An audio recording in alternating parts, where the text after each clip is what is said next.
ನಿಷೇಧಿತ ಪ್ಲಾಸ್ಟಿಕ್ ಬಳಕೆ ಮಾಡುವ ಅಂಗಡಿಗಳ ಮೇಲೆ ದಾಳಿ ಮಾಡಿದ ಪುರಸಭೆ ಮುಖ್ಯಾಧಿಕಾರಿ ಪಚ್ಚಿ ಮಲ್ಲೇಶ್. ವರದಿ ಡಿ ಪರಶುರಾಮಪ್ಪ.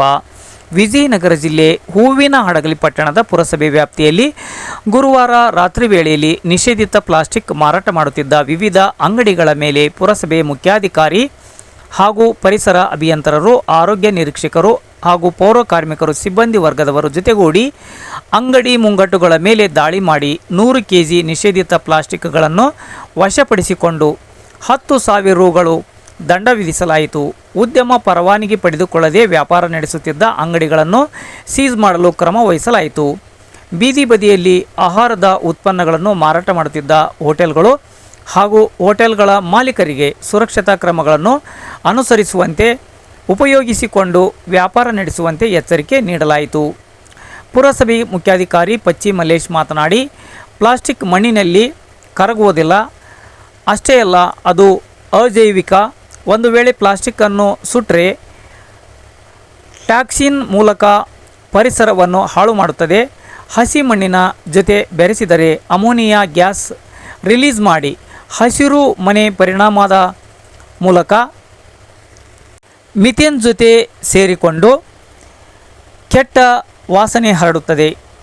ಪ್ಲಾಸ್ಟಿಕ್ ವಿರುದ್ಧ ಜನಜಾಗೃತಿ ಮೂಡಿಸಿದ್ದೇವೆ. ಪ್ಲಾಸ್ಟಿಕ್ ಬಳಕೆಯನ್ನು ಕಡ್ಡಾಯವಾಗಿ ನಿಷೇಧಿಸಲಾಗಿದೆ. ಪ್ಲಾಸ್ಟಿಕ್ ಬಳಕೆಯನ್ನು ನಿಷೇಧಿಸಬೇಕು ಎಂದು ಹೇಳಿದ್ದೇವೆ. ಪ್ಲಾಸ್ಟಿಕ್ ಪರಿಸರ ಹಾಳು ಮಾಡುತ್ತದೆ. ಅಮೆರಿಕ ಸ್ಯಾನ್ ಫ್ರಾನ್ಸಿಸ್ಕೋದಲ್ಲಿ ಪ್ಲಾಸ್ಟಿಕ್ ಚೀಲಗಳಿಗೆ ಮಾತ್ರವಲ್ಲ, ಪ್ಲಾಸ್ಟಿಕ್ ಬಾಟಲ್ಗಳಿಗೂ ಕೂಡ ನಿಷೇಧ ಹೇರಲಾಗಿದೆ. ಬದಲಾಗುತ್ತಿರುವ ವಾತಾವರಣವನ್ನು ಉಳಿಸಿಕೊಳ್ಳಬೇಕು. ಸುರಕ್ಷಿತ ಪರಿಸರ, ಸ್ವಚ್ಛ ವಾತಾವರಣ, ಸ್ವಚ್ಛ ಪಟ್ಟಣ ನಮ್ಮೆಲ್ಲರ ಉದ್ದೇಶವಾಗಿದೆ ಎಂದು ಹೇಳಿದರು. ಈ ಸಂದರ್ಭದಲ್ಲಿ ಪರಿಸರ ಅಭಿಯಂತರರಾದ ಅಮರೇಶ್, ಆರೋಗ್ಯ ನಿರೀಕ್ಷಕರಾದ ಸೋಮಶೇಖರ, ಮಾರುತಿ, ಸೂಪರ್ವೈಸರ್ ಮೈಲಾರಪ್ಪ, ಪೌರ ಕಾರ್ಮಿಕರು ಹಾಗೂ ಸಿಬ್ಬಂದಿ ವರ್ಗ ಈ ದಾಳಿಯಲ್ಲಿ ಪಾಲ್ಗೊಂಡಿದ್ದರು. ನಿಷೇಧಿತ ಪ್ಲಾಸ್ಟಿಕ್ ಬಳಕೆ ಮಾಡುವ ಅಂಗಡಿಗಳ ಮೇಲೆ ದಾಳಿ ಮಾಡಿದ ಪುರಸಭೆ ಮುಖ್ಯಾಧಿಕಾರಿ ಪಚ್ಚೆ ಮಲ್ಲೇಶ್ ಹಾಗೂ ಪುರಸಭೆ ವ್ಯಾಪ್ತಿಯ ತಂಡ.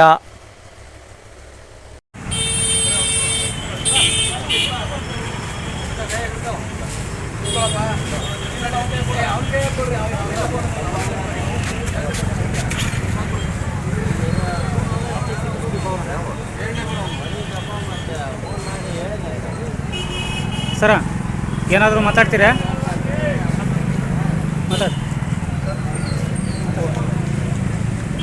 ಈ ಅಂಗಡಿ ನಾವು ನಿಷೇಧಿತ ಪ್ಲಾಸ್ಟಿಕ್ಗಳನ್ನ ರೈಡ್ ಮಾಡ್ತಾ ಇದ್ವಿ. ಕಳೆದ 2 ವರ್ಷದಿಂದ ಪ್ಲಾಸ್ಟಿಕ್ ಎಲ್ಲ ಸಂಪೂರ್ಣವಾಗಿ ನಿಷೇಧ ಆಗಿದೆ. ಸಿಂಗಲ್ ಯೂಸ್ ಪ್ಲಾಸ್ಟಿಕ್ಕು 2022 ಜುಲೈ 1ನೇ ತಾರೀಕಿಂದನೂ ಕಂಪ್ಲೀಟಾಗಿ ದೇಶದಾದ್ಯಂತ ಸಿಂಗಲ್ ಯೂಸ್ ಪ್ಲಾಸ್ಟಿಕ್ ಅಂದರೆ ಏಕಬಳಕೆ ಪ್ಲಾಸ್ಟಿಕ್ ಏನಂತೀವಿ ಸಂಪೂರ್ಣವಾಗಿ ನಿಷೇಧಿತ ಆಗಿದೆ.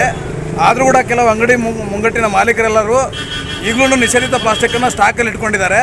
ಸೊ ನಾವು ನಮ್ಮ ತಂಡದೊಂದಿಗೆ ಮುಖ್ಯಾಧಿಕಾರಿಗಳ ಜೊತೆಗೆ ಇದಕ್ಕೆ ಬಂದಾಗ ಪ್ಲಾಸ್ಟಿಕ್ ರೈಡಿಗೆ ಬಂದಾಗ ನಾವು ಸುಮಾರು 70 kgಯಷ್ಟು ಪ್ಲಾಸ್ಟಿಕ್ಕನ್ನು ಈ ಅಂಗಡಿಯಿಂದ ರೈಡ್ ಮಾಡಿದ್ದೀವಿ. ಸೊ ಇವರಿಗೆ ಅಷ್ಟಕ್ಕೂ ದಂಡ ಆಗ್ತದೆ, ಪೆನಾಲ್ಟಿ ಕಟ್ಟಬೇಕು. ಪೆನಾಲ್ಟಿ ಕಟ್ಟೋ ತಪ್ಪಿದ್ರೆ FIR ಮಾಡ್ತೀವಿ. ಸ್ವಚ್ಛ ಪಟ್ಟಣವಾಗಿಸಲು ನಿಮ್ಮ ಒಂದು ಧ್ಯೇಯ? ಹೌದು ಸರ್, ಇದು ಆ್ಯಕ್ಚುಲಿ ಸ್ವಚ್ಛ ಭಾರತ್ ಅಭಿಯಾನದ ಒಂದು ಭಾಗ. ಈ ವಿಷಯ ತುಂಬ ಸೀರಿಯಸ್ ಆಗಿದೆ. ಪೊಲ್ಯೂಷನ್ ಕಂಟ್ರೋಲ್ ಬೋರ್ಡ್ ಅವರು ಪದೇ ಎಷ್ಟೇ ನೋಟಿಫಿಕೇಶನ್ ಮಾಡಿದ್ರು, ನಾವು ಪುರಸಭೆಯಿಂದ ಎಷ್ಟೇ ನಾವು ಪ್ರಚಾರ ಮಾಡಿ ಜನಗಳಿಗೆ ಎಷ್ಟೇ ಮನವರಿಕೆ ಮಾಡಿಕೊಂಡ್ರು, ರಿಕ್ವೆಸ್ಟ್ ಮಾಡಿಕೊಂಡ್ರು, ಪ್ರಚಾರ ಮಾಡಿದ್ರು ಕೂಡ ಜನಗಳು ಇದನ್ನು ಬಿಡ್ತಾ ಇಲ್ಲ.